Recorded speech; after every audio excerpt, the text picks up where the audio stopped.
할렐루야. 우리 새로운 얼굴들도 많이 보이는데요. 옆에 있는 분한테 이렇게 인사했으면 좋겠습니다. 사랑하고 축복합니다. 우리 앞뒤로도 서로 얼굴 한번 보시면서요. 사랑하고 축복합니다. 인사합시다. 우리 함께 하나님의 말씀 보겠습니다. 누가복음 15장 11절부터 24절까지 말씀입니다. 누가복음 15장 11절부터 24절까지 말씀입니다.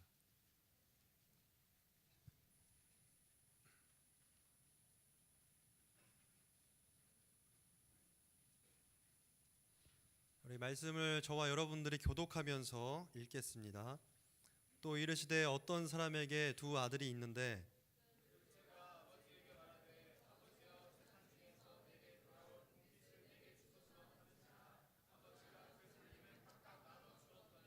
그 후 며칠이 안 되어 둘째 아들이 재물을 다 모아가지고 먼 나라에 거기서 허랑방탕하여 그 재산을 낭비하더니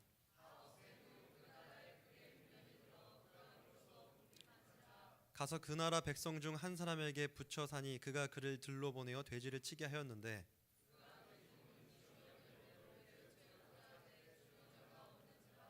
이에 스스로 돌이켜 이르되 내 아버지에게는 양식이 풍족한 품꾼이 얼마나 많은가. 나는 여기서 줄여 죽는구나.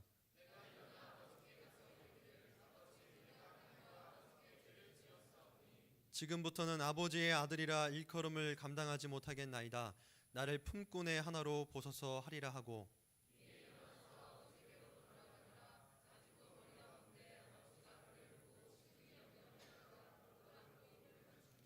아들이 이르되 아버지 내가 하늘과 아버지께 죄를 지었사오니 지금부터는 아버지의 아들이라 일컬음을 감당하지 못하겠나이다 하나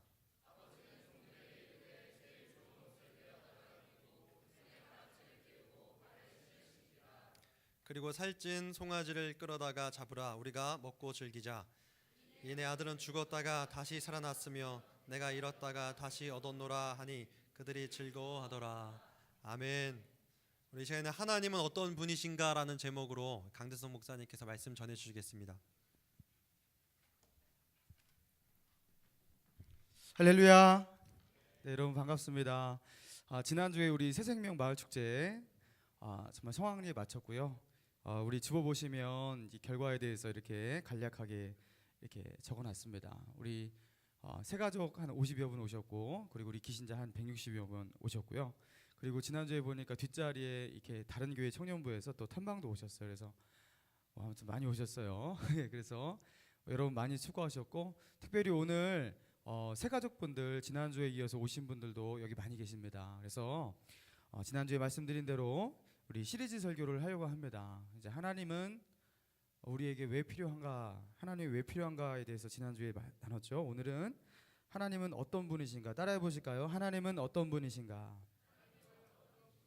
네, 하나님은 어떤 분이신가에 대해서 같이 은혜를 나누고자 합니다. 여러분, 저는 많이 말했지만요, 하나님을 믿는 게 참 어려웠습니다. 그 이유는 일단 하나님이 보이지 않기 때문입니다. 하나님이 보였다면 쉽게 믿을 텐데요, 보이지 않는 하나님을 믿으라고 하니까 이런 어떤 기독교의 논리 자체가 너무 저에게 힘든 것이었어요. 그리고 보이지 않는 것을 믿고서 인생을 던져버리라고 말하는 그 기독교의 그 요구가 너무 무모해 보였습니다. 저는 예수 믿는 어머니 밑에 태어났지만 그리스도인이 되는 것이 너무 힘들었습니다. 그래서 어떻게 보면요, 제가요 이렇게 차근차근 여러분을 하려고 하는 게 나 스스로가 예수를 믿어가는 그 과정 자체가 쉽지 않았기 때문에 여러분에게 하나하나 설명해 주픈 그런 마음이 있어요. 여러분이 새가족분 중에서 궁금증이 있으시다면 저는 일주일의 삶을 통째로 여러분한테 할애하면서 하나님을 설명하고 가르치고 할 용의도 있을 정도로 그런 제 마음 가운데 열정이 있습니다. 저는 항상 궁금했습니다. 하나님이 살아계시다면 왜 자신의 모습을 있는 그대로 보여주셔서 우리로 하여금 보여주시고 난 뒤에 믿게 하지 않으실까? 눈에 한 번만 보여주셔도 나는 믿을 텐데. 그런데 나중에 알게 되었습니다. 믿음이라는 것이 원래 보지 않고 믿어야 믿음이라고 부르는 것이더군요. 우리가 본 것을 가지고서 믿으라 하지 않아요. 여기 컵이 있는 것을 믿으십시오. 여러분, 이런 말은 성립하지가 않아요. 그죠? 그냥 컵이 있는 거지 뭘 믿으라고 해요. 본 건데, 그죠? 자, 눈으로 보고 확인하는 것은 믿음의 대상이라고 하지 않습니다. 그건 당연히 수긍해야 할 상식인 거예요. 그런데 하나님을 믿으라 할 때는요, 상식을 쌓아가는 그런 방법으로 하나님을 믿고 하나님을 알 수가 없는 것이에요. 당연히 상식을 찾아가는 방법으로 하나님을 믿는 믿음에 이를 수는 없습니다. 그래서 혹시 이 중에서 나는 하나님을 보기 전까지는, 하나님이 있음직한 확실한 증거를 찾기 전까지는 내 손으로 만진바되는 확실한 어떤 보여지는 과학적 증거와 방불하는 어떤 그런 증거를 찾고서 내가 믿겠다 하시는 분은 아마 그렇게는 믿지 못하실 거예요. 왜요? 그건 믿음이 아니기 때문입니다. 자, 보고서 믿는 것이 아니에요. 그래서 예수님은 부활하신 후에, 죽으신 뒤에 3일 후에 부활하셨죠. 자신의 부활하심을 제자들이 누군가가 전해주는 소식을 듣고 그냥 믿기를 원하셨어요. 그런데 그 중에서 제자들 중 많은 수가 예수님이 정말 부활하셨구나 믿었지만 끝까지 안 믿는 한 제자가 있었습니다. 도마입니다. 근데 그 도마가 내 두 눈으로 보고, 내가 그 손에 그 못자국에 내 손가락을 넣어보고, 그 옆구리의 창자국을 내가 확인하기 전까지는 내가 예수님이 다시 살아났다는 것을 믿지 못하겠다. 아예 제자들에게 공고연히 그렇게 말을 했어요. 그때 예수님께서 도마에게 그렇게 말씀하시자 나타나셨습니다. 그러면서 뭐라고 말씀하셔요? 나타나시니까 도마가 어떻게 합니까? 이거 죄인입니다. 내가 이렇게 믿음이 없는 자였군요 하면서 그 앞에서 내가 믿나이다 그렇게 말하니까 예수님께서 뭐라고 말씀하셔요? 그래, 이제 네가 믿었으니 다행이다, 감사하다, 이렇게 말하지 않았어요. 어떻게 말씀하시냐면 예수께서 이르시되, 따라해볼까요? 같이 읽어볼까요? 시작. 예수께서 이르시되 너는 나를 본고로 믿느냐? 보지 못하고 믿는 자들은 복되도다 하시니라. 자, 보세요. 너는 나를 본고로 믿느냐? 보지 못하고 믿는 자들은 복되도다. 참 신기하죠. 보고서 믿어야지 복되는 거 아니겠습니까? 나는 니네들이 보지 못한 환상을 보고 꿈을 보고 하나님에 대한 기이한 기적과 여러 가지를 다 봤어. 그러니까 내 믿음이 강해. 난 진짜 믿음이 있어. 여러분, 이런 믿음에 대해서 예수님께서 많은 것을 보았으니까 강한 믿음, 베리굿 이렇게 말씀하시지 않는다는 거예요. 넌 지금 현장에서 나를 확인하고 믿었어. 너는 믿음은 아주 그 수미양가 중에서 케이스 마크 딱 찍어주는 게 아니에요. 여러분, 뭡니까? 너는 나를 본고로 믿느냐? 이거는 복된 믿음이 아니라는 거예요. 왜요? 이거는요, 믿음의 반칙을 한 거예요. 원래 믿음은 보지 못하고 믿어야지 믿음이라고 일컫는 것입니다. 그래서 뭐라고 말씀하시냐면 보지 못하고 믿는 자들이 복되도다. 왜냐하면 하나님께서 요구하시는 믿음에 이르는 길을요, 그 정도가 보지 못하고 하나님을 신뢰하는 그 방법이기 때문이에요. 예를 들자면 이런 것입니다. 아빠가 아들에게 말해요. 아들아, 내가 100억을 가지고 있는 내가 자산가란다. 그러니 이 많은 돈을 가지고 있는 이 아빠를 믿고 네가 해보고 싶은 것 마음껏 해보거라 아들아. 아빠를 믿어. 그렇게 말을 했어요. 그러니까 아들이 말합니다. 아빠, 저는 아빠를 못 믿어요.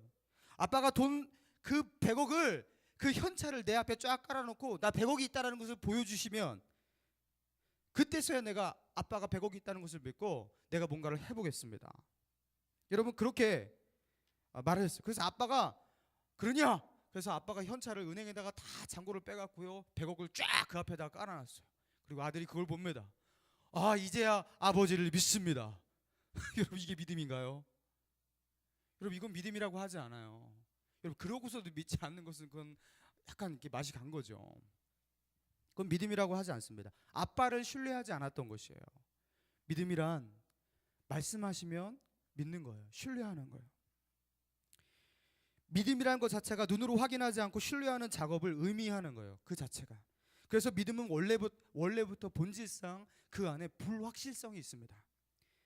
그러나 믿음으로 나아가는 그 결단, 그 불확실성 속에서 믿음으로 나아가는 그 결단, 불안하지만 믿겠다라는 선택을 하는 순간 그 사람이 믿음의 사람이 되는 것이에요.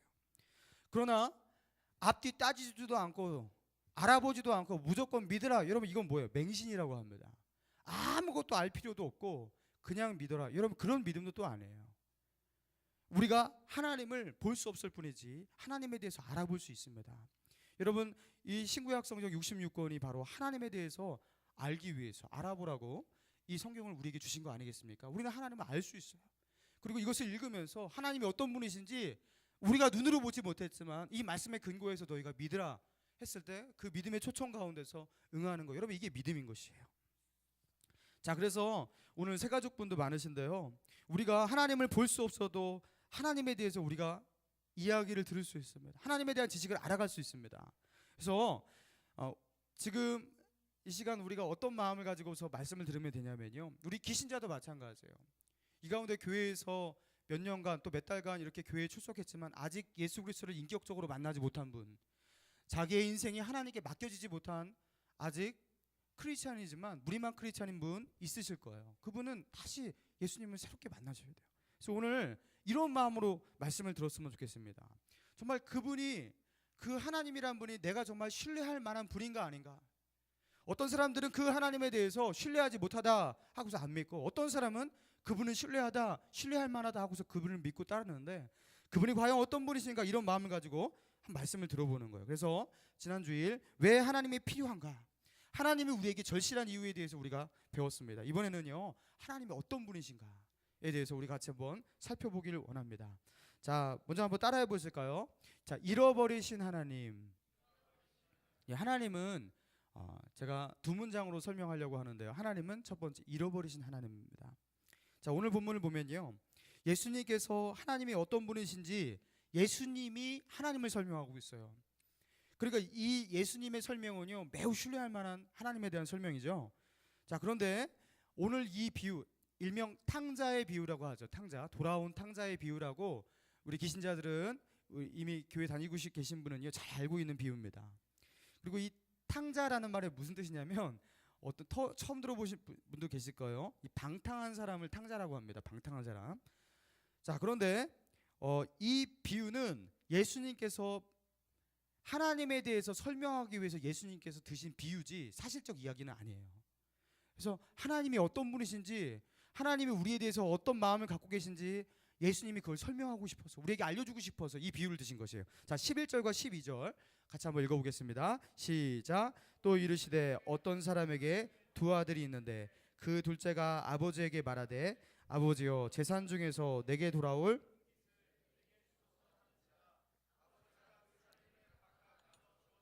자, 보세요. 여기 보니까 어떤 아버지에게 아들이 둘이 있습니다. 그런데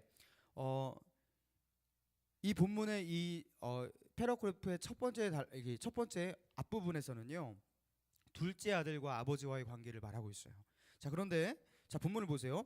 자, 어떤 사람이 두 아들이 있는데 그 중에서 둘째가 아버지에게 말하되 아버지요, 아버지의 재산 중에서 내게 돌아올 분깃을 내게 주소서, 이렇게 청합니다. 이거 괜찮네, 이렇게 생각할 것 같죠. 그렇지만 이 아버지의 분깃 중에서 내게 돌아올 것을 내게 주소서란 이 요청은요, 이거는 인간으로서 할 수 없는 요청이에요, 이 당시에는. 왜냐하면요, 고대 팔레스타인 지역에서 아버지가 멀쩡히 살아계신데 아버지로부터 자기의 분깃을 상속을 요구한다는 것은 말이 안 되는 거예요. 아버지가 돌아가셔야지 상속을 받는 겁니다. 아니면 아버지가 임종 직전에 두 아들을 불러놓고 재산을 상속하는 거예요. 근데 아버지가 멀쩡히 살아계셔요. 그리고 그 아버지의 슬하에서 자기가 컸어요. 그래서 자기 것 내놓으라고 하는 거예요. 어차피 돌아가실 거잖아요. 내 거 그냥 지금 주세요, 이렇게 말하고 있는 거예요. 여러분, 이거는요 있을 수가 없는 일이에요. 그러니까 이 자체부터 이제 유대인들은 이걸 읽자마자 아는 거죠. 이거 말이 되냐, 이 상놈의 자식 아니야 이거 하면서 막 이렇게 욕을 하면서 읽을 만한 그런 본문이에요.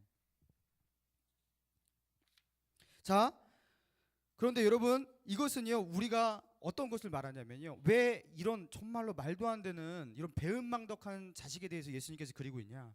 여러분, 우리가 하나님에 대해서 우리가 얼마나 배은망덕한지, 우리가 하나님에 대해서 절대로 요구해서는 안 될 것을 얼마나 요구했는지, 여러분 그거에 대해서 알려주시려고 이런 비유를 드시는 것이죠. 우리가 둘째 아들과 같았다는 거예요. 우리는 하나님께 요구하지 않아야 될 것을 요구했습니다. 그것이 무엇입니까? 나는 내 것이니까 내 마음대로 살겠습니다. 여러분, 이게요 요구할 수 없는 것이었어요.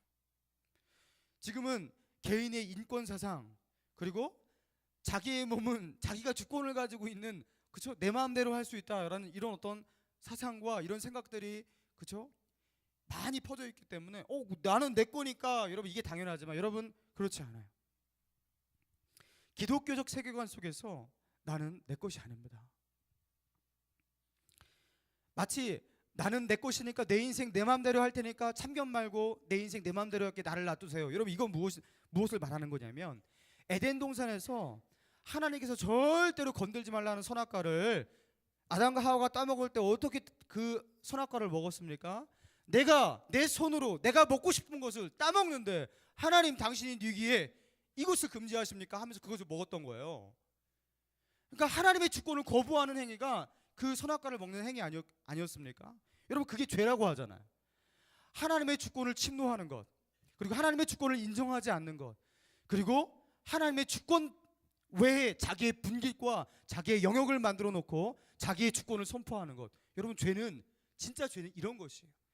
여러분이 횡단보도 이렇게 무단으로 건너가는 것, 여러분 이거 거짓말하는 것, 이런 게 단순히 죄가 아니라 그거는 죄인된 양심이 타락한 죄인으로서 나오는 죄의 현상이에요. 정확하게 말하면 성경적 죄가 무엇이냐면, 성경적인 죄는 무엇이냐면 하나님의 주권 외에 자기의 주권을 선포하고 자기의 영역을 만들어 놓고 노터치, 하나님 터치하지 마세요, 나는 내 거예요, 내 인생 내 거예요 하면서 자기의 주권을 선포하고 자기의 길로 나아가는 거. 여러분, 이게 죄입니다. 여러분, 우리가 그랬어요. 내 인생 나는 내 거야. 그러니까 내가 하나님을 인정하면 하나님이고 내가 인정 안 하면 당신도 하나님 아니야 하면서 세계의 모든 질서가 자기로 재편되는 것. 여러분, 이게 우리의 죄예요. 그래서 우리를 지으시고 우리를 창조하신 그 창조주에게 독립을 요구하는 거죠. 아까 그 둘째 아들 탕자가 그랬듯이 내 분깃을 주시고 나는 독립할 겁니다. 자기의 독립을 선언하는 거. 여러분, 이게 죄라는 것이에요. 사랑하는 여러분, 우리 인생의 주인은 원래 우리가 아니었어요. 어떤 분은 이 말조차도 굉장히 충격적일 거예요. 이게 말이 되나? 여러분, 그러나 이게 진짜합니다. 우리 인생의 주인은 우리 것이 아니에요. 이 자체가, 뿌리 깊이 박혀있는 이 인식 자체가 우리가 죄인이라는 증거인 것입니다. 나를 창조하셨어요. 나를 만드신 분, 그분이 있어요. 제가 이 컵을 만들었는데, 그죠? 제가 이 컵을 만들었는데 어느 날 요 앞에 있는 잘생긴 요진 형제가 와서 이거 내 거예요 주권을 선포하면 얼마나 화가 나겠습니까? 마치 우리가 그렇게 하고 있다는 거예요. 하나님이 만드셨는데 자기의 주권을 선포하는 거예요. 자, 보십시오. 여러분이 만들지 않은 저 태양, 저 우주가 있습니다. 그런데 그 태양에서 빛이 몇만 킬로죠? 엄청난 그 거리를 빛이 달려와서 이 지구를 향해서 빛을 비추고 있습니다. 그런데 그 빛 에너지로 그 지구에서 나는 그 식물들이 그 빛 에너지에 광합성 작용을 한다고 하잖아요. 광합성 작용을 해서 거기서 영양분을 얻고 그리고 식물이 자랍니다. 그리고 우리는 그 광합성 작용을 가지고 자란 그 식물을 먹고 있어요. 그리고 우리가 만들지도 않은, 태어나면서부터 한 번도 우리가 간섭도 하지 않고 의도도 하지 않던 어떤 공기가 태어나면서부터 있었어요. 그냥 우리가 마실 것이 널려 있어요. 그리고 이 땅에 그 널려 있는 그 H2O, 물, 수분, 그리고 그 수분도 인간이 이 땅을 살아가기에 가장 적합한 배율로 수분이 공기 중에 섞여 있고, 그렇죠? 산소도 그렇게 배합이 돼 있어요. 산소 농도가 지금보다 조금만 더 높아져도, 조금만 더 낮아져도 사람이 살기 힘들다고 하지 않습니까?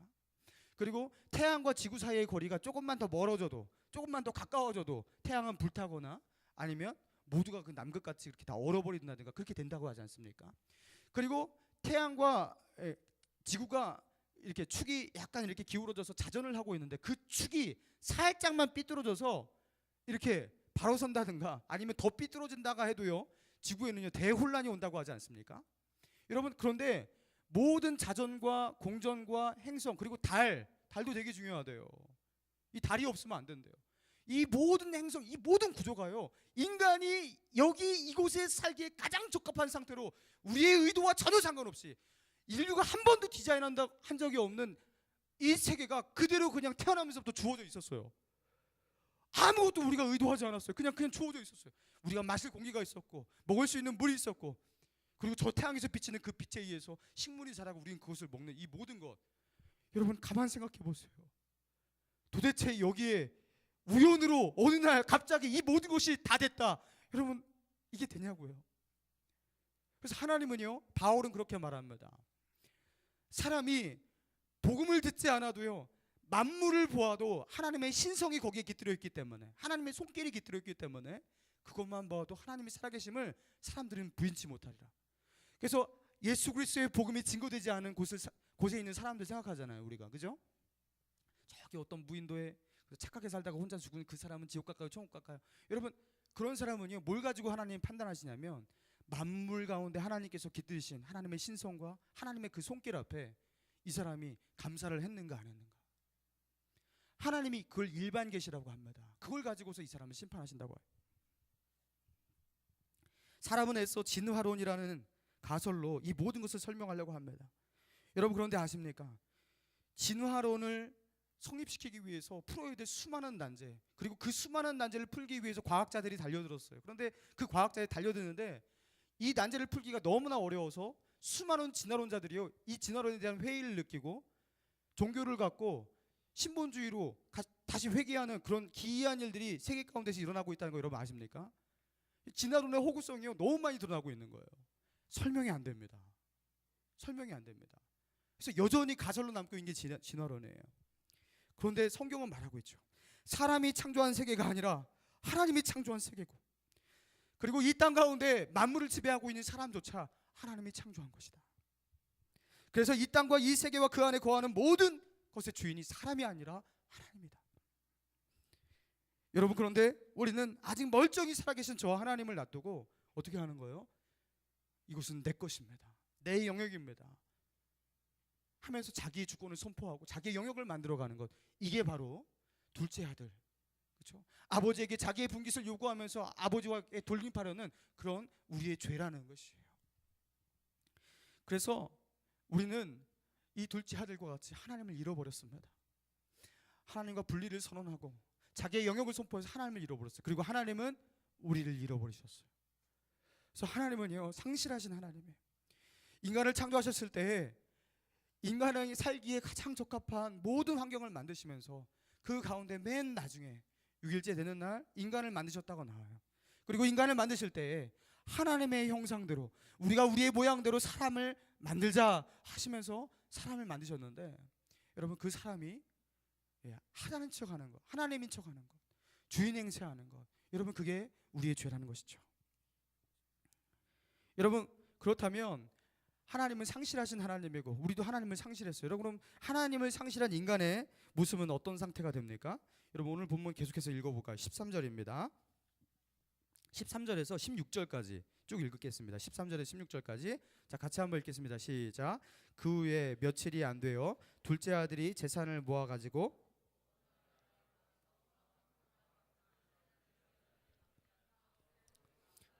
크게 흉년이 들어 그가 비로소 궁핍에 판지라. 가서 그 나라 백성 중 한 사람에게 붙여 사니 그가 그들로 보내어 돼지를 치게 하였는데 그가 돼지 먹는 쥐염 열매로 배를 채우고자 하되 주는 자가 없는지라. 자, 예수님의 이 비유는요, 정말로 예수님께서 참 섬세한 비유를 드셨어요. 우리에게 뭔가를 가르치기 위해서. 자, 보세요. 이 둘째 아들이 어떻게 했습니까? 아버지로부터 재산을 받았어요. 그리고 그걸 다 모아가지고 어떻게 했다고요? 여기 어디로 갔다고 나옵니까? 13절, 먼 나라로 갔대요. 자, 이게 뭘 의도하는 걸까요? 아버지와의 완전한 단절을 말하는 거예요. 난 아버지의 간섭과 그분의 영역 가운데서 난 떨어지고 싶어. 여러분, 우리가 그렇다는 거. 우리가 또 아버지의 그늘 아래에 있는 게 싫은 거예요. 그분의 통치를 받는 게 싫은 거예요. 그리고 네가 주인이다, 네 마음대로 해라, 생각대로 이게 좋은 거예요. 그렇죠? 우리는 그게 되게 좋잖아요. 행복하잖아요. 네 마음대로 해, 느끼는 대로, 필이 오면 해, 네가 주인이잖아. 뭐 이렇게 말하는 거예요. 여러분, 이게 우리한테는요, 굉장히 우리를 즐겁게 만드는 거예요. 자, 그런데 이 친구가 그렇게 먼 나라로 갔어요. 그런데 어떻게 되었죠? 14절에 보니까 어떻게 되었죠? 여기 보니까 다 재산이 없어진 후에 어떻게 되었어요? 흉년이 들어서 비로소 이 둘째 아들이 어떻게 됐습니까? 궁핍한지라. 배고파졌어요. 다 없어졌어요. 그리고 15절에 보니까 이 사람이 이제 뭐 하니까 이제 돈이 없으니까 어떻게 해요? 가서 그 나라 백성 중에 한 사람에게 붙여 살아요. 그리고 그 사람의 종이 되어서 어떻게 해요? 그 사람의 돼지를 칩니다. 그 사람의 가축을 치는 그런 사람이 되었다라는 거예요. 그래서 남의 집 돼지를 치는 거예요. 여러분 원래 이 둘째 아들은요 정말로 유복하고 많은 재산을 가지고 있는 아버지의 존귀한 둘째 아들이었어요. 그런데 아버지의 재산을 상속받고서 그 재산을 가지고 먼 나라로 아버지와 이렇게 멀어진 뒤에 재산을 다 탕진하고 그리고 누군가의 종이 되어서 그의 돼지를 치면서 그렇게 살게 되었다는 거예요. 비참해졌다 이런 소리를 하는 거죠. 그러면서 이제 더 비참한 상황이 이제 16절에 나옵니다. 자, 16절 보세요. 어떻게 되었습니까? 그가 돼지 먹는 쥐업 열매로 배를 채우고자 해요. 너무 배가 고파요. 근데 집주인이 월급을 제때 안 줬나 봐요. 배가 고파요. 그래서 돼지가 먹는 쥐업 열매, 사람이 못 먹는 열매예요. 이거는 쓰고요. 이거 그냥 돼지나 가축 사료를 주는 그런 열매예요. 근데 이 쥐업 열매 하나라도 먹고 싶은데 사람들이 눈치를 주고 너 돼지가 먹는 거 네가 왜 먹어? 못 먹어. 함부로 손대지 마 하면서 한마디로 이거 돼지만도 못하게 취급을 받았다는 거예요. 여러분 우리가 그렇다는 거예요. 우리가 그렇지 않습니까? 이 땅에서 세상의 쾌락과 세상이 주는 그 가치, 돈, 명예, 권력 이런 것들을 향해서 우리가 나아갑니다. 그리고 좀 이렇게 그래도 순박한 사람은요 안락하고 아주 행복한 그런 가정 하나 꾸리는 거, 여러분 이런 자그마한 목표 가지고 나아갑니다. 여러분 그런데 어떻게 되냐면요, 사람이 결국 그것의 종이 돼요. 그것이 우리를 압제해요. 여러분 돈을 벌려고 행복해지려고 돈을 버는데 결국 돈이 우리를 불행하게 만들죠. 그렇죠? 우리는 조금 사람들 앞에 이름 좀 날리려고 하는데 여러분 그것 때문에 우리가 열등감과 수치심과 그렇죠? 비교의식, 여러분 이런 것들 가운데 우리가 함몰되지 않습니까? 여러분 우리는요 쥐업 열매 하나 먹고 싶은데 그 쥐업 열매도 잘 먹지 못하는 거예요. 그리고 그 쥐업 열매를 마음껏 먹는다 해도요 먹으면요 배는 부를지 모르지만 뒤끝이 너무 써요. 너무 써요. 배가 아파요. 당장에는요 이 배를 채울지 모르겠지만 너무 써요. 그래서 여러분 어떻게 합니까? 많은 돈을 벌고요 많은 인기를 누렸던 연예인들이 나중에 뭐예요? 너무 공허해지면 뭐예요? 도박하지 않습니까?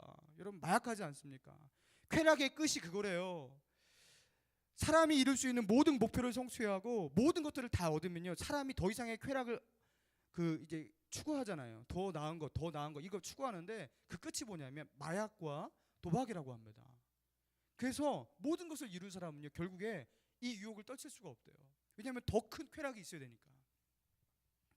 여러분 그 쥐업 열매. 근데 그 쥐업 열매조차도 내 뜻대로 먹지도 못합니다. 여러분 그래서 하나님은요 그런 우리를 보고 계시는 거예요. 내 아들로서 내 품 안에서 내 슬하에 있으면 얘는 안전하고 풍족하고 만족할 텐데 떠나버린 그 아들 때문에 그리고 고생하는 아들 때문에 마음이 쓰라리고 아프고 안타깝고, 여러분 하나님은요 상실하시고 잃어버리신 하나님입니다. 여러분 그리고 하나님은 어떤 하나님이냐면 두 번째 따라해 보실까요? 기다리시는 하나님. 기다리시는 하나님이에요. 여러분 이제 둘째 아들을 기다리는 아버지의 모습이 나옵니다. 19절 같이 한번 읽어보겠습니다. 시작. 내 아버지에게는 품꾼이 얼마나 많은가. 나는 여기서 줄여 죽는구나.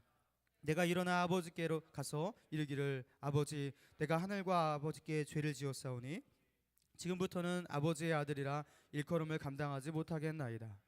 나를 품꾼의 하나로 보소서 하리라. 자 보세요. 이 둘째 아들이 이제는요 돌아갑니다. 근데 돌아가는데 아버지께로 돌아가는데 자 보세요.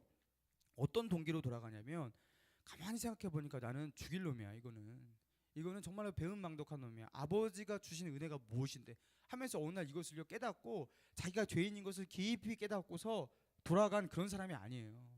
여러분 어떻게 돌아갑니까? 자기가 뭘 잘못했는지를 뉘우치기 이전에 이 친구는 어떻게 하다가 돌아갈 마음을 생긴 거예요? 이러다 여기 나오잖아요. 이러다 굶어 죽겠구나. 여기 보자. 이러다 내가 굶어 죽겠구나. 나는 여기서 줄여 죽는구나. 야 죽겠다. 이건 삶이 아니다. 여러분 하나님께로 돌아가기 위해서 주님을 찾기 위해서 우리가 가져야 되는 것은요 당신의 죄가 무엇인지 쫙 깨닫고 기독교의 어떤 역사와 그리고 성경에 대한 많은 지식들과 그리고 복음을 네 입으로 설명할 수 있는 명확한 어떤 깨달음, 이 모든 것이 있어야 당신이 하나님을 만날 수 있고 예수님을 만날 수 있습니다. 이러면 아무도 못 만나요. 여러분 그런 거 필요 없어요. 여러분 하나님 만나는 게 얼마나 쉽냐면요 다른 거 필요가 없습니다. 어떤 마음만 있으면 이러다 내가 죽겠구나, 내가 여기서 줄여 죽는구나. 여러분 이런 마음만 있으면 되는 것이에요. 내가 얼마나 배은망덕한 놈이고 하나님 앞에서 얼마나 죄인이고 하나님이 주신 은혜가 어떤 것인데 나는 죄인입니다. 여러분 이런 거는요 신앙생활하고서 한참 되고 나서 그것도 경지에 오른 사람이 할 수 있는 고백이에요. 이 정도의 깨달음은요 굉장히 철든 것입니다. 여러분 그 정도까지도 필요 없어요. 내가 세상 살다 보니까 너무 힘들고 이거 살다 보니까 이거 너무 허무하고 나 이렇게 살다가 도저히 못 살겠다. 하나님이 계시지 않을까? 내가 그분에게 돌아가야 하지 않을까? 그런 마음만 있어도 돼요. 오히려 여러분이 가지고 있는 어떤 논증적 지식과 그리고 여러분이 가지고 있는 뛰어난 사변이 여러분을 가로막지요. 여러분 그것보다 중요한 것은 자기의 처지를 있는 그대로 인정하는 그런 마음이에요. 저희 어머니가 예수님을 어떻게 만났냐면 제가 지난주에 잘 설명해 드렸죠.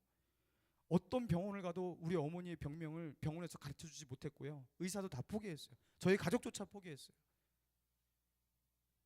제가 아주 어렸을 때인데 저희 어머니가 그런 상태였어요. 그래서 저희 어머니가 잠도 자지 못했어요. 하루에 1시간조차도 자지 못하는 신경쇠약까지 왔어요.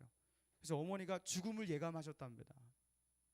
그래서 죽기를 준비하는 순간이니까 어머니에게 드는 생각이 뭐냐면 혹시나 천국이 있다면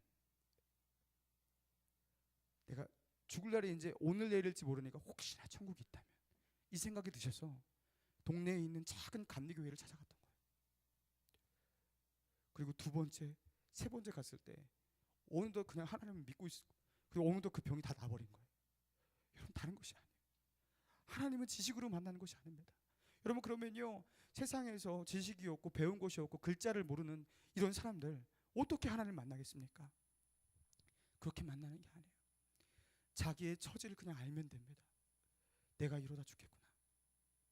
내 인생이 너무나 공허하구나. 세상에서 내가 만족과 위로를 받을 수 없구나. 여러분 이것만 있으면 돼요. 그러면 하나님이 이걸 채울 수 있다면 내가 거기로 가야 되지 않을까? 오늘 본문의 탕자가 그랬던 것이죠. 탕자가 그런 마음으로 하나님을 향해 하나님이 아니죠 아버지를 향해 나갔던 거예요. 아버지를 향해 갑니다. 그 아버지 집이 보이기 시작해요. 아직 아버지의 집이 저 멀리요. 거기 초원이었던 것 같아요. 초원은 이렇게 한 뭐 10km 바깥으로 보이잖아요. 그죠? 초원 같은 데서 평야니까. 자 보세요. 20절 같이 한번 읽어볼까요? 20절 시작. 이에 일어나서 아버지께로 돌아가니라. 아직도 거리가 먼데 아버지가 그를 보고 측은히 여겨 달려가 목을 안고 입을 맞추니. 자 보세요. 아직도 그 아들이 저기 멀리서 오고 있어요. 근데 아버지가 얼마나 아들을 기다렸었냐면 그 문 앞에 나와서 아들이 돌아오기를 또 그렇게 기다리고 있었나 봐요. 그 저 멀리서 보이는 그 아들 아직도 상고가 먼데 그 아들인 줄을 대번 알아봅니다. 그리고 어떻게 합니까? 탕자가 아버지 하면서 뛰어오는 게 아니라 어떻게 돼요? 누가 뛰어갑니까? 여기 보세요. 아직도 거리가 먼데 아버지가 그를 보고 측은히 여겨 어떻게 해요? 달려가! 여러분 달려가는 것은요 여러분이 달려가는 게 아니에요. 아버지가 달려갑니다. 여러분 우리가 하나님을 만날 때 하나님 내가 하나님께 달려가는 게 아니에요. 여러분은요 하나님 난 너무 힘듭니다 하면서요 딱 한 발자국만 거길로 가면요 하나님이 달려오십니다. 하나님이 알아보시고요 내 아들아 하면서 저 멀리서 달려오셔요. 여러분 이게 하나님의 마음이라는 거예요. 우리가 하나님의 마음을 오해해요. 야, 하나님 내가 이렇게 하면은 이거 나에 대해서 별로 안 좋아하실 거야. 그리고 몇 번 튕기실 거야. 그리고 나 같은 사람 뭐 내가 뭐 하나님께 도움도 뭐 될 것도 없을 것 같은데 환영하지 않으실 거야. 여러분 이런 마음을 행여나 우리가 갖고 주님께로 나아가는 그 발걸음이 더딜까 봐 예수님이 하나님의 마음이 무엇인지를 우리에게 말씀해 주시는 거예요. 무엇입니까? 그냥 아버지의 집으로 향하는데 상고가 먼데도 우리를 알아보시고 우리에게 달려와 버리시는 하나님이시에요. 우리를 그렇게 기다리시는 하나님이십니다. 하나님은요 여러분을요 너무너무 기다리십니다. 제가 예수 그리스도를 중학교 2학년 여름 수련회 때 만났어요. 제가 그 만난 날 그렇게 울었어요. 여러분 다른 것 때문에 운 게 아니에요. 제가 그렇게 뭐 복음의 깊이도 있던 게 아니에요. 뭐 때문에 울었냐면 제가 예수님을 딱 만나고 하나님을 이제 아버지로 이렇게 모시고 예수님을 영접을 했는데 영접하는 순간요 파노라마 같이 제 머릿속에 막 지나가요. 뭐가 지나가냐면 내가 유치원 때부터 초등학교 1학년, 2학년, 3학년, 중학교 2학년이 되기까지 막 파노라마가 지나가는데 뭐가 있냐면 하나님이 나를 부르셨던 하나님의 간절한 초청들이 파노라마 같이 지나가더라고요. 그때 그 시간에 부르시고 내 친구를 통해 부르시고 내 어머니를 통해 부르시고 그 설교 때 그 전수사님의 그 메시지를 통해 부르시고 분박 공부하는 그 누구를 통해 부르시고, 그리고 심지어 학교에 있는 선생님을 통해서 나를 믿음의 장소로 자꾸 부르셨던 그 모든 초청들이 다 그게 초청이었구나라는 것이 지나가면서 내가 하나님을 얼마나 많이 거절했는지, 얼마나 많이 하나님에게 퇴짜를 놨는지, 그것이 너무 죄스러워서 하나님 앞에 고개를 들 수가 없어서 울었어요. 계속 울었어요. 하나님이 나를 그렇게 기다리셨다는 것을 비로소 하나님 만나고 알았습니다. 여러분, 하나님이 여러분을 기다리세요. 여러분은 그걸 느끼지 못하죠. 하나님에게 한 발자국만 가시면 하나님이 얼마나 여러분을 기다리신지 아세요? 하나님은 너무 여러분을 기다리세요. 아직도 마음의 문을 닫고 주님께 한 발자국을 못 가시는 분이 계십니까? 그분은 나를 사랑하시지 않을 거라고, 나를 기다리시지 않을 거라고 생각하면서 그분께 나아가지 못하는 분이 계십니까? 여러분, 다른 거 필요 없어요. 한 발자국만 갈 수 있는 용기가 있으면 됩니다. 자, 여기 보세요. 아버지가 그를 보고 어떻게 해서 치근히 여겨 달려간 것은요, 우리가 아니에요. 하나님이에요. 여러분, 하나님이 다 하십니다. 우리가 예수 믿고 구원받는 것이요, 다른 거 없어요. 여러분은 마음의 문만 열고 하나님이 다 하십니다. 사랑하는 여러분, 여러분이 하나님께로 돌아갈 때 뭔가를 하려고 할 필요도 없어요. 하나님 계시다면 나를 만나주세요 라는 이 말 한마디 할 수 있는 용기만 있으면 그 사람은 준비가 다 된 것입니다. 제가 재미난 이야기를 해드릴게요. 제 아내가 이제 저와 8년 전에 결혼을 했습니다. 맞나? 정현이가 8살인데 왜 얘가 8년 전이지? 그쵸. 만 나이는 7살이니까, 그죠? 근데 결혼하는 당일날 아침이었어요. 결혼하는 날이었어요. 이제 결혼식 날 굉장히 바쁘지 않습니까? 여기도 이제 결혼하신 신혼커플들 몇 분 있는데 너무 바빠요. 특별히 이제 우리는 이렇게 화장, 저는 이렇게 뭐 턱시도도 있고 뭐 이렇게, 남자는 화장이 간단한데 여성분들은 뭐 2시간 3시간 걸려요. 그 아침에, 그죠? 뭐 머리도 하고 그 드레스 입고 그 굉장히 힘든 그 작업을 해요. 저희는 신촌에서 그 작업을 하고서, 웨딩업체에서 하고서 안양에 있는 교회에서 식장을 잡기로 해서 굉장히 아침에 바빴습니다. 그래서 신촌에 막 가는데 차가 엄청나게 막히는 거예요. 근데 차에서 이제 딱 웨딩업체에 딱 도착해갖고 차에서 내렸습니다. 그 뒤에서 이제 제가 트렁크에서 막 물건을 꺼내고 있었어요. 근데 제 아내가 얼마나 마음이 바빴는지 막 뛰어가는 거예요. 그래서 그 업체로 막 이렇게 뛰어가는 거예요.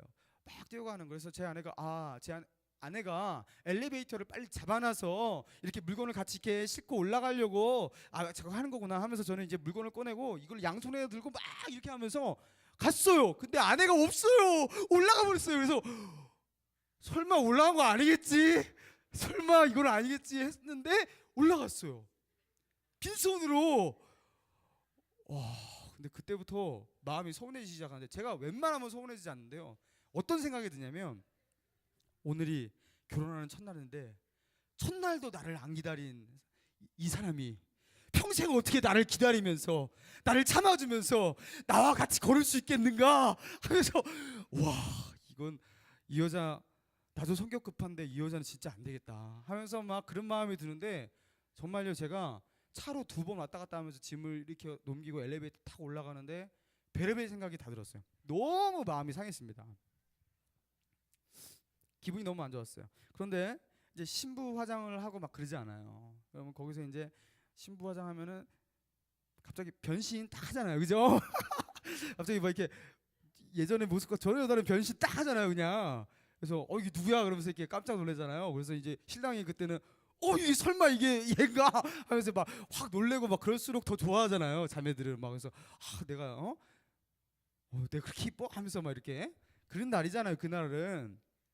우리 아내가 이제 변신을 딱 합니다. 딱 변신했어요. 드레스 이렇게 딱 입고 백조같이 딱 나타났어요. 제가 이쁘네.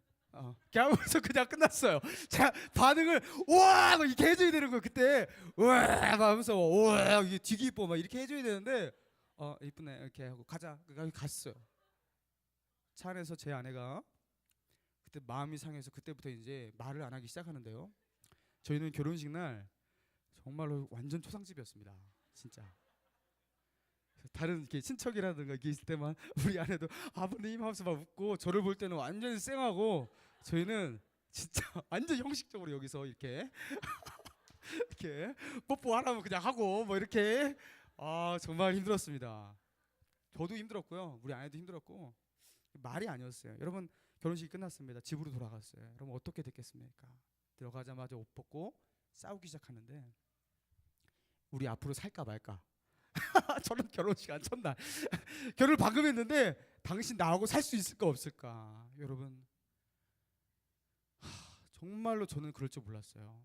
저 그때 전도사였습니다. 제 아내도 전도사였습니다. 근데 어떻게 전도사끼리 그럴 수가 있어요? 저는 그럴 줄 몰랐어요. 제가요 그렇게 마음 상해고 막 이런 스타일도 아니에요. 저는 이게 누가 이렇게 저기 해도 그렇게 막 반응한 스타일도 아닌데 제가 그렇게 마음이 그렇게 상할지도 몰랐고요. 뭐 우리 아내가 그렇게 화를 낼지도 몰랐고요. 아무튼 그러면서 깨달은 게 뭐냐면 저는 어차피 저는 제 중심으로 해석할 수밖에 없잖아요. 근데 저는 그렇게 생각했습니다. 세상에서 아무도 나를 기다려주지 않는다. 나의 동반자조차 나를 버리고 그냥 올라가 버려? 아무도 나를 기다려주지 않는다. 정말 저는 충격이었습니다. 그거 좀 급하다고. 진짜 몇 초밖에 안 됐거든요. 그냥 올라가 버려. 기다려주지 않고. 이제 우리 아내는 이제 반대로 생각했겠죠.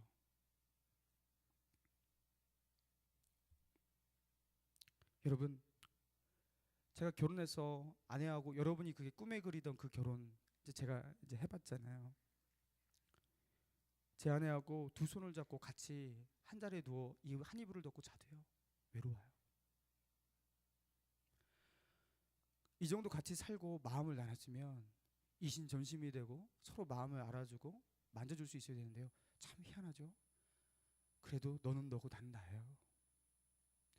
여러분 그래서 배웁니다. 사람에게 기대하면 안 돼요. 하나님에게 구하여야 할 것을 사람에게 구하면 안 돼요. 그러면 공허해집니다.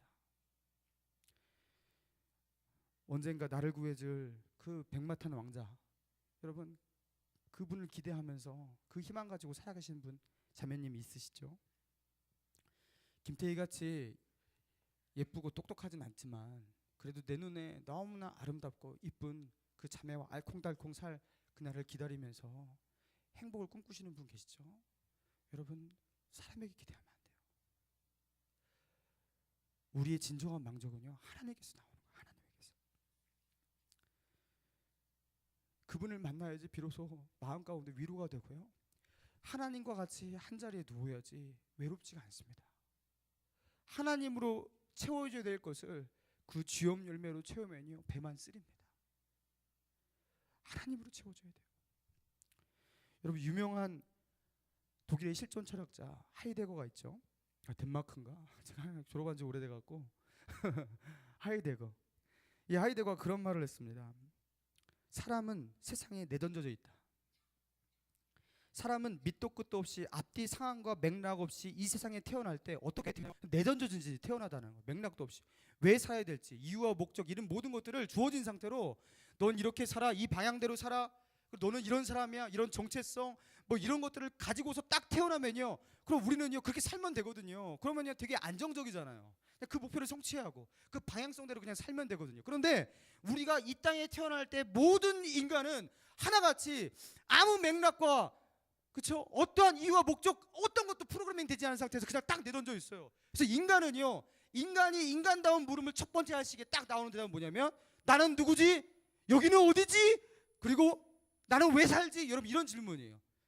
여러분 이게 철학자만 하는 질문이 아니라 여러분 사춘기 때 한 질문 아니겠습니까? 여러분 이게 뭐냐면 인간의 실존이 자기의 자의식이 딱 생길 때 당연히 누구나 떠오르는 질문이에요. 인간다운 질문. 여러분 그런데 하이데거는요 그 실존 자기의 실존 내던져져 있는 그 실존 가운데 갈 때 사람이 불안했던데요.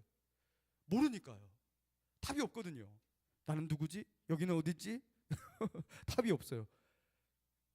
그러니까 불안했던데요. 그래서 이 불안을 극복하기 위해서 사람들이 취하는 행동이 무엇이냐면 따라하기라고 합니다. 따라하기. 뭘 따라하냐면요. 나와 같이 내던진 그 사람들을 쫙 살펴요. 그리고 그 사람들이 어떻게 사는가를 봐요. 그냥 따라해요. 그러면서 일반화와 평균화를 이뤄가면서 안정감을 찾는 것. 여러분 그게 인간이라고 합니다. 그냥 일반화와 평균화, 따라하기. 다른 사람이 이렇게 사니까 그냥 그렇게 사는 거예요. 왜 자냐고 물으면 웃지요. 그냥 살라는 거예요. 그냥 묻지 말고 거기에 뭔 대답이 있냐는 거예요. 그냥 따라하고 그냥 살라는 거예요. 다른 사람이 결혼하면 너도 결혼하고, 그냥 너도 애 낳으면 너도 애 낳고, 직장 가지고 있는 다른 사람이다 하니까 너도 이렇게 하고. 왜 묻냐? 대답도 이거는 할 수 없는 걸 왜 묻냐는 거예요. 그냥 따라하라는 거예요. 근데 하이데거는요, 철학자니까 용감하게 이렇게 말합니다. 이런 사람은 세인이다. 세상에 속한 사람이다. 이게 말해요. 세인이라면 독일어로 보면 다스만이에요. 다스만. 그리고 이 다스만들이 사는 삶의 방식은 인간의 본질적 삶에서 떨어져 나간, 인간이 인간으로서 살아야 될 그 본질적인 삶에서 떨어져 나간 퇴락된 삶이다. 그래서 인간의 인간다움이 그때부터 없어지기 시작한다. 따라하기로 살면. 여러분 그러잖아요. 어느 날 정신 딱 차려보니까 내가 왜 살았지, 뭐하러 이렇게 했지, 아무 대답도 없는 거예요. 여러분 인간은요 그렇게 살아서는 안 되는 거거든요. 그거는요 짐승들이 그렇게 사는 거거든요. 여러분 그렇지 않습니까? 저희 집에요 얼마 전부터 정현이가 안양천에서 물고기 2마리 송사리를 잡아와갖고 붕어밥을 하나 사갖고요 지금까지 키우고 있는데 벌써 5달 됐어요. 이놈의 새끼는 죽지도 않아요. 너무 힘들어요. 그 붕어밥 주고 맨날 가는데 그 송사리 똥을 너무 많이 싸갖고, 그리고 송사리 그 똥은요 너무 물을 혼탁하게 해갖고 자주 갈아줘야 돼. 이게 되게 힘들어요.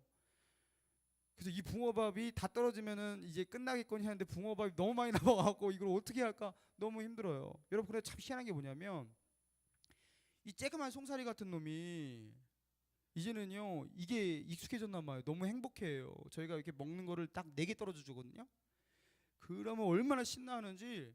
그리고 전에는요 제가 이렇게 다가가면요 무서워서 막 피하고 난리를 쳤거든요. 막 기다려요. 이제 송사리도 하면서 얘는 여기가 좋은 거예요. 왜냐하면 거기 그때 안양천에 놓아봤어. 거기 보면은 그 큰 붕어한테 잡아먹히고 막 너무 힘들고 막 먹이고 가려는 게 힘들고, 여기는 그냥 때마다 이거 넣어주고 그냥 물 갈아주고. 그리고 지금은 이제 막 추워갖고 물 추워져갖고 이거 어떻게 살지 막 그랬는데 여긴 따뜻하고 얼마나 좋아요. 얘는 그냥 행복한 거예요. 제가 보기에 뭐 우리 아내는 쟤 불행한 것 같아, 쟤 놓아줘야 될 것 같지만 얘는 붕어는 절대 그런 생각하지 않아요. 제 생각은 그래요. 얘는 행복한 거예요 지금. 얘 붕어는 지금 우리는 어떻게 너무 잘 살고 있다 이렇게 하고 있는 거예요. 여러분 붕어는 그래요. 짐승들이 그렇다니까요. 고양이 새끼 이렇게 철장 안에 가둬 놓고 먹는 거 주고 그러면 얘 불쌍하다 이렇게 생각하죠. 여러분 여러분의 생각이에요. 여러분 그렇지 않아요. 동물들은 별 생각 없습니다. 근데 우리가 우리의 감정을 거기에 이입하는 거죠. 얼마나 답답할까 하면서. 전혀 그렇지 않아요. 먹는 거 주고 좋아요 걔네들. 여러분 그래요. 이 동물이 그런 거예요. 여러분 그런 거에 대해서 답답함을 느끼고 자의식을 느끼고, 그리고 나는 무엇을 하고 싶은데 하지 못하는 절망을 느끼고. 여러분 이건 누가 하는 거냐면 인간이 하는 겁니다. 인간은 절대로 따라하기로 살면 안 되는 거예요. 하나님이 그렇게 우리를 만들지도 않았어요. 근데 우리가 자꾸 그렇게 살아간다고요. 불안에 떨더라도, 그래서 하이데거는 말은 불안에 떨더라도 절대로 네가 누구인지에 대한 질문을 멈추지 말고 하라는 거예요. 철학자들도 이렇게 용감한 발언을 합니다. 저는 이제 철학을 7년 공부했어요. 학부 4년 그리고 이렇게 석사 3, 4년 공부하다가 중퇴했죠. 석사 논문을 안 썼으니까요. 7년 공부했어요. 여러분 그런데 인생이라는 것의 삶이 무엇인가에 대한 질문을 너무나 많이 던지는 게 철학입니다. 근데 그거에 대한 답으로 찾아 나가는 과정은 있지만 답은 없는 것. 여러분 그게 철학이더라고요. 굉장히 허무해요. 배울 때는요 흥미진진해요. 어떻게 이런 질문을 던질 수 있을까? 너무 재미있어요. 심지어 은혜까지 받아요. 이런 생각을 할 수 있을까?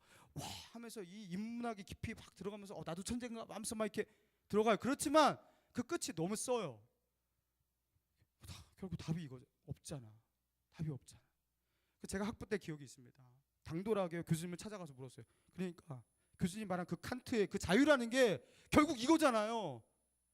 칸트가 추구했던 그 이성의 그게 결국 이거잖아요. 이거 위에가 뭡니까? 막 하니까 막 질문했어요. 답이 없어요. 저는 그것 좀 찾고 싶었는데 철학으로. 여러분 답이 없습니다. 여러분 그리고 철학의 가장 강력한 그 결론이 뭐냐면 회의주의예요. 회의주의. 여러분 회의주의라는 말 들어봤죠? 회의주의가 뭐냐면, 첫 번째 회의주의는 뭐냐면 알 수 없다. 알 수 없다. 불가지론이라고 하죠. 묻지 마라. 어떻게 아냐는 거야. 신이 있냐 없냐, 인생의 의미와 목적이 있냐, 알 수 없다예요. 알 수 없다로 끝나는 게 회의주의입니다. 또 뭐냐면 의미 없다예요. 그냥 허무주의. 의미 없다. 이것도 회의주의의 일종입니다. 철학의 결론은요 알 수 없다와 의미 없다로 끝나요.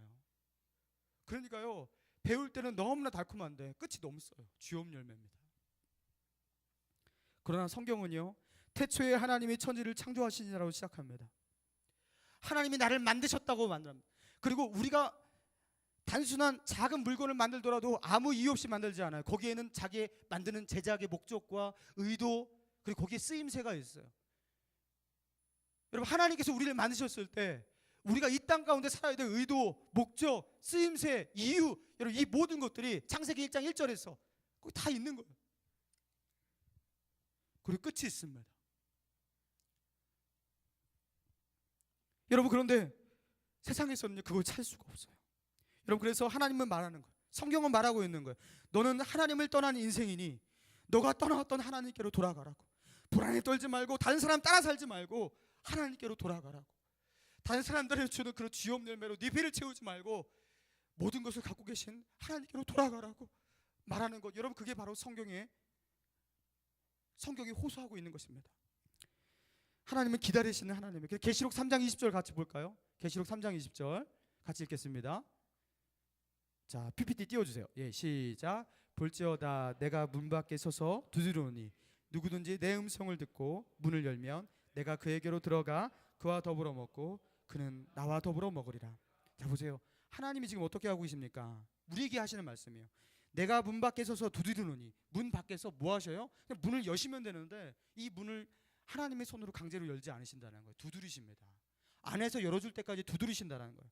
자, 예수님께서 우리의 마음문을 두드리신대요. 기다리시는 하나님이라는 거예요. 기다리시는 하나님.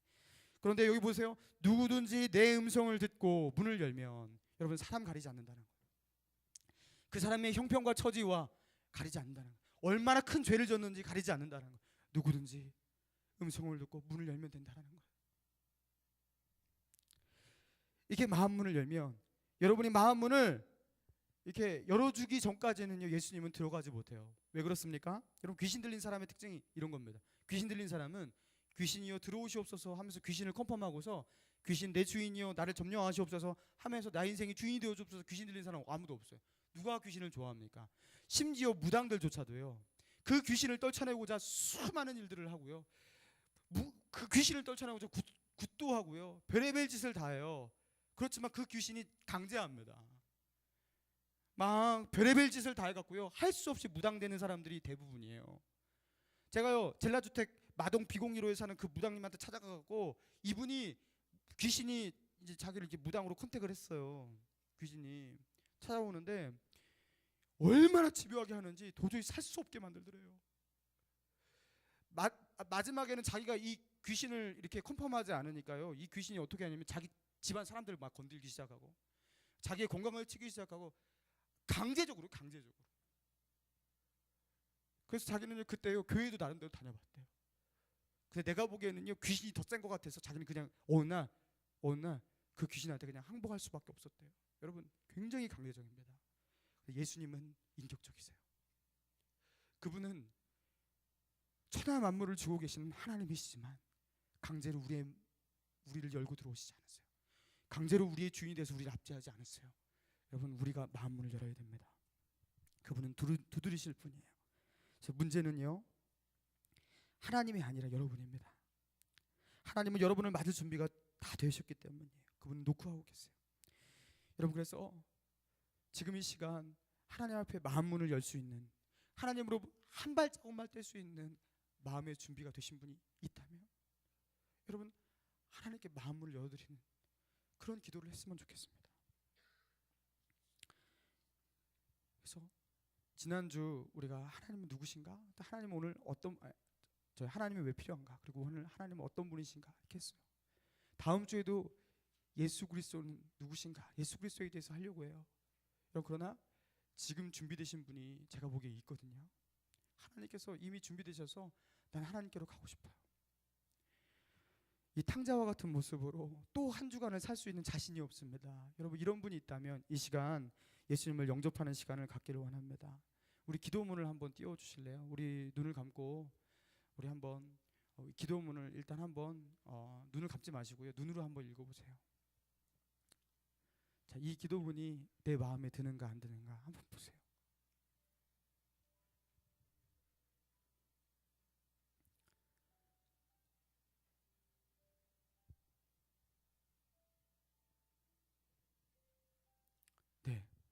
이제 마음에 드는 분도 있고 어떤 분은 아직 아닌 것 같아 이런 분도 있을 거예요. 여러분 하나님은 많이 따지지 않아요. 둘째 아들이 돌아왔을 때 너 내가 줬던 것 어떻게 했어? 하면서 받아들이지 않았어요. 묻지도 않고 따지도 않고 그 목을 껴안고 그를 측은히 여겨 그를 안았다고 했어요. 그 손에 가락지를 끼우고 그 발에 신을 신기고 그리고 그를 위해 잔치를 베푸는 장면이 그 뒤에 나옵니다. 하나님은 아무것도 요구하지 않았어요. 그냥 여러분을 사랑하시고 여러분을 기다릴 뿐입니다. 여러분 그런 하나님의 마음이 내가 정말 그걸 사실로 받아들였습니다. 하나님이 정말 그러하시다면 내가 그 하나님을 영접하고 싶습니다. 여러분 이런 마음이 있다면 우리 두 손을 모으고 두 눈을 감고 우리 저를 따라서 같이 아까 읽었던 그 기도문을 했으면 좋겠습니다. 우리 따라서 기도하겠습니다. 하나님, 저는 하나님을 떠나 살았던 탕자입니다. 그러나 용기를 내어 하나님께 돌아가길 원합니다. 나를 잃어버리신 하나님이시고 이제는 나를 기다리시는 하나님이라고 말씀하셨습니다. 하나님께 내 마음의 문을 엽니다. 내 안에 오셔서 나의 아버지가 되어주시고 나의 주인이 되어 주옵소서. 예수님의 이름으로 기도합니다. 아멘. 제가 기도하겠습니다. 사랑과 은혜가 충만하신 하나님, 정말 우리를 창조하시고 이 세상 모든 것들을 우리를 위해 준비하시고 여기에 우리를 두셨지만 우리는 그 하나님을 주인으로 인정하지 아니하고 내 뜻대로 주인 행세하며 나의 삶이라고 또 내가 긁어 모은 것은 다 내 것이라고 자기의 분깃을 주장하며 주인 행세하며 살았습니다. 오늘 이 말씀의 탕자와 같이 그렇게 살았던 죄인임을 고백합니다. 그러나 너무 힘들었습니다. 그렇게 살아가는 것이 너무 힘겨웠습니다. 내가 주인으로 사는 것이 하나님 아버지 너무나 외로웠고 내 입에선 달았으나 내 배에선 너무나 쓴 쥐염 열매와 같았습니다. 돈을 추구했지만 돈이 나를 만족하게 하지 않았고 명예와 쾌락과 세상의 인정을 구했지만 그것도 내 입에 달았지만 곧 내 배를 쓰게 하는 한갓 쥐염 열매와 같았습니다. 주님, 이 시간 용기를 내어서 주 앞에 이 기도문을 가지고서 믿음으로 고백한 한 발자국을 내걷는 용기를 가지고 주 앞에 고백한 그 영혼들이 있다면 주여 이 시간 오셔서 그들의 주인이 되어주시고 그들의 죄를 예수 그리스도의 십자가의 보혈로 씻어주시고 이제 하나님의 자녀가 되어 정말로 그의 목을 안고 입을 맞추고 그의 신을 씻기고 가락지를 끼우시고 잔치를 여셨던 그 하나님의 기쁨이 무엇인지 그러하여금 알게 하여 주시옵소서. 그 아버지의 사랑이 그 마음 가운데 흘게 하여 주시옵소서. 더 이상 혼자로 살지 않게 하시고 먼 나라에 떠나 살지 않게 하시고 주님과 동행하는 인생 될 수 있도록 인도하여 주시옵소서. 감사하며 예수님의 이름으로 기도합니다. 아멘. 할렐루야. 우리 하나님께 감사와 영광의 박수 올리겠습니다. 네, 감사합니다. 자, 오늘 결신하신 분 지난주에 이렇게 설문조사가 이렇게 많이 거치진 않았는데요. 이렇게 굉장히 좋은 반응이 많아요. 우리 마을 축제에서 새신자 가족분들이 너무 좋으셨나 봐요. 그래서 굉장히 좋은 피드백이 많습니다. 그래서 여러분 인도하신 분은 끝까지 연락하시고 다음 주도 이렇게 또 이렇게 1, 2, 3 이제 세 번째로 이렇게 또 복음을 또 이렇게 증거하겠습니다. 그러니까 다음 주에도 꼭 이렇게 초청하셔서 태신자인데 또 2주간 또 못 오신 분 있잖아요. 이렇게 초청하셔서 같이 예배했으면 좋겠습니다. 우리 찬양하면서 헌금봉헌 드리겠습니다. 나의 생명을 드리니 주 영광 위하여 사용하옵소서. 내가 사는 날 동안에 주를 찬양하며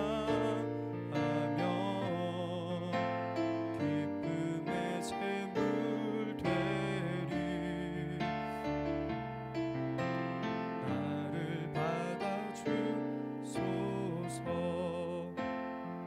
같이 성교헌금, 추수감사헌금, 어려운 시간 주심에 감사합니다. 많은 것 배울 수 있겠음에 감사합니다. 살아계신 하나님께 감사합니다. 아르바이트 잘 마무리하게 하심에 감사합니다. 안전하게 지켜주심에 감사합니다. 항상 감사합니다. 감사헌금 드렸습니다. 사랑과 은혜가 충만하신 하나님, 우리로 하여금 예수 그리스도를 알고 예수 그리스도를 믿게 하시니 감사합니다. 아버지 품에 떠나 있었으나 아버지 품에 돌아와 만족과 평안을 누리게 하시니 주님 감사합니다. 우리가 세상에서 많은 것을 가지지 못했으나 모든 것을 가진 자 같은 그 풍요함이 우리 마음 가운데 있음에 주님 감사합니다. 때로는 세상에서 외로울 때가 있지만 주님이 주시는 그 위로와 주님의 함께 하심 때문에 위로를 받고 다시 한번 용기를 내어 세상을 향해 발걸음을 내딜 수 있는 그런 힘을 주시는 하나님께 감사합니다. 주여, 감사하는 영혼마다, 하나님을 예배하는 영혼마다 더 하나님께 감사하고 하나님을 찬양할 수 있도록 은혜를 가득가득 부어 주시옵소서. 감사하며 예수님의 이름으로 기도합니다. 아멘. 안녕하세요. 광고 시작하도록 하겠습니다. 신일교회 청년부 예배에 오신 여러분 환영합니다. 네, 환영합니다. 청년부 예배는 항상 주일 오후 2시 30분에 비전홀에 드려지고 있습니다. 그리고 예배 후에는 소그룹 모임이 있습니다. 굉장히 즐겁고 행복한 시간이니까 꼭 실천하시기 바랍니다. 다음으로 신일교회 청년부에 등록해서 신앙생활을 하고자 하시는 분은 예배 후 여기 앞쪽으로 나오시면은 우리 새가족부에서 안내를 해드리니까 앞쪽으로 나오시면 감사하겠습니다. 다음으로 우리 새생명 마을축제 결산이 있습니다. 총 참석 인원은 212명이고 태신자 50명, 기신자 162명 참석해 주셨습니다. 감사합니다. 그리고 다음으로 우리 오늘은 설교를 중심으로 소그룹 나눠주시면 감사하겠습니다. 리더분들은 소그룹 이후에 5시 30분 리더 모임에 꼭 필참하시기 바랍니다. 그리고 다음으로 교우동정 있는데 우리 이석한 형제님이랑 고승로 형제님 어디 계시죠? 안 나오셨나요? 잠깐 손 좀 들어주시겠어요? 네. 우리 하나 둘 셋 하면 우리 이석한 형제님, 고승로 형제님 환영합니다 하겠습니다. 하나 둘 셋. 이석한 형제님, 고승로 형제님 환영합니다. 네, 그리고 마지막으로 나가시면서 여기 간식 받아가시면 되겠습니다. 네, 이상입니다. 자, 간식이 두 가지죠 오늘. 자, 오늘 떡 있죠? 떡 준비됐죠? 오늘 추수감사주일이라는 거 여러분 모르시죠? 자, 제가 오늘 이렇게 원래는 추수감사주일에서 감사 설교라든가 이렇게 하는데 특별하게 이제 생명 마을 축제 때문에 연계성 가지고 이렇게 했고요. 자, 오늘 추수감사주일이기 때문에 교회에서 떡을 쐈습니다. 그래서 떡이 그냥 떡이 아니에요. 굉장히 알록달록하고 먹음직한 제가 아무튼 그런 떡이에요. 맞춤떡 굉장히 아무튼 그런 거예요. 그러니까 꼭 받아가세요. 되게 맛있습니다. 그래서 여기서 제자마을 여기 비전호사 하시는데 떡 바꾸서 하세요. 자, 그리고 두 번째로 박정현 형제의 체이즈 커플이 준비됐나요 혹시? 예, 어디 있죠? 아직 안 왔나요? 왔어요? 그러면은 저기 결혼을 얼마 전에 하셨어요, 그죠? 결혼을 하셨는데 제가 제발 이렇게 닭은 쏘지 말라고 너무 부담되니까 이렇게 닭을 이렇게 또 이렇게 치킨을 소그룹당 하나씩 자 29개 소그룹이 이렇게 정겹게 이렇게 치킨 이렇게 뜯어가면서 오늘 소그룹을 이렇게 하시면 되겠습니다. 자, 치킨 먹는 게 주는 아니니까요. 이렇게 먹으면서 이렇게 나누셔야 됩니다. 자, 그리고 우리 새가족분들에게 다리를 양보하시기 바랍니다. 자, 네, 환영하고요. 자, 그래서 이렇게 그 두 개를 이렇게 소그룹에서 챙겼으면 좋겠는데 아직 이렇게 안 온 것 같아. 다 안 온 것 같아. 그러니까 이렇게 좀 갖다 주고 그럴 것 같습니다. 그러니까 이제 가서 치킨은 기다리시고 그 떡은 개인이 이렇게 나가실 때 챙겨 가시면 되겠습니다. 자, 그리고 새생명 마을 축제 지난주에 너무 수고하고 잘 마쳤는데요. 자, 우리 마을 축제가 지금까지 했던 것 중에서 제일 잘했던 것 같아요. 우리 마을도 많이 수고했고, 자, 우리 수고하신 여러분, 또 우리 새가족 여러분 환영하는 의미에서 우리 같이 박수하겠습니다. 네, 우리 임원들 수고 많으셨고요. 또 우리 전사님, 또 우리 찬양단 방송팀, 또 안내 우리 접수팀 너무 수고 많으셨습니다. 여러분 감사하고요. 또 특별히 이번 새생명 축제 때는 제가 감사한 게 새생명 축제 때 태신자를 못 데려오는 분들이 참 결석이 많았었는데 오히려 그 최고 출석 기신자 최고 출석이죠. 162명 이렇게 참석했어요. 그래서 참 제가 전도하라고 막 닥달하지 않으니까 잘 나오는구나. 제가 이렇게 너무 닥달하진 않겠습니다. 예, 자 너무 감사하고요. 자 여러분 자랑스럽습니다. 제가 기도하고 마치고요. 초그룹으로 모이시고 오늘 방문하신 분 중에서 등록을 원하시는 분, 이렇게 청년부에 등록해서 이렇게 신앙생활을 체계적으로 하시기 원하시는 분은 이 앞으로 나오시면 새가족부에서 안내해드리겠습니다.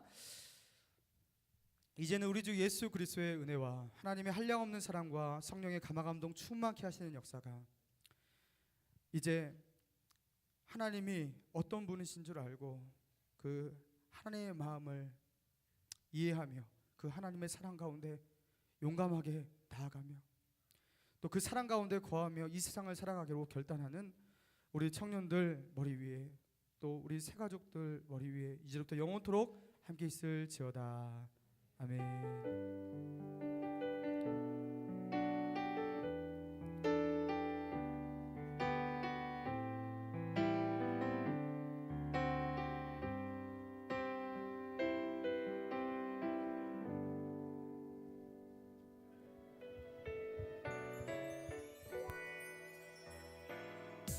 내가 가는 곳 어디에서나 많은 사람들 만나지만